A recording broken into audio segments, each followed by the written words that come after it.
জাহাঙ্গীর খানের মুক্তির দাবিতে মহিলাদের বিক্ষোভ, কোমরে দড়ি বেঁধে জনসম্মুখে ঘোরানোর প্রতিবাদে মহিলাদের বিক্ষোভ।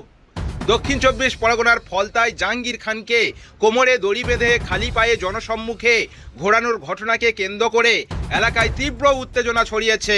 অভিযোগ, গত পরশু পুলিশি হেফাজতে থাকা অবস্থায় তাকে বাজার এলাকায় কান ধরিয়ে খালি পায়ে ও কোমরে দড়ি বেঁধে ঘোরানো হয়।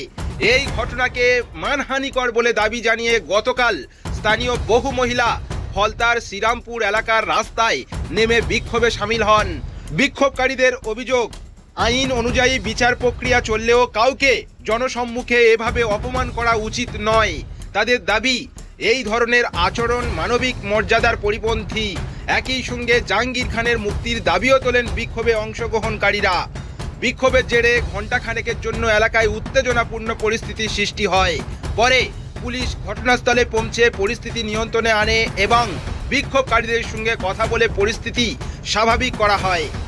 ঘটনার পর থেকেই এলাকায় নানা আলোচনা শুরু হয়েছে। স্থানীয়দের একাংশের প্রশ্ন, ভবিষ্যতে কি একইভাবে জনসম্মুখে অভিযুক্তদের ঘোরানো হবে নাকি এই ধরনের পদক্ষেপ থেকে বিরত থাকবে পুলিশ। তবে এ বিষয়ে পুলিশের পক্ষ থেকে আনুষ্ঠানিকভাবে কোনো মন্তব্য পাওয়া যায়নি। ঘটনার তদন্ত ও পরবর্তী আইনি প্রক্রিয়ার দিকে এখন নজর রয়েছে স্থানীয় বাসিন্দাদের।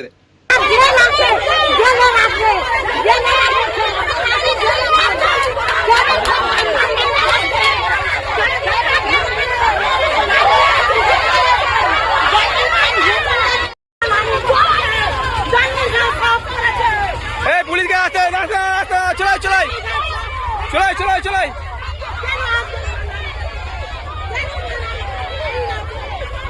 যে বলবে সামনে বলো।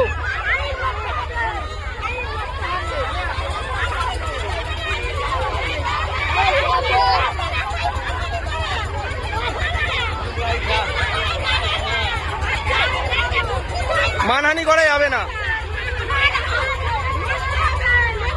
রাস্তায়।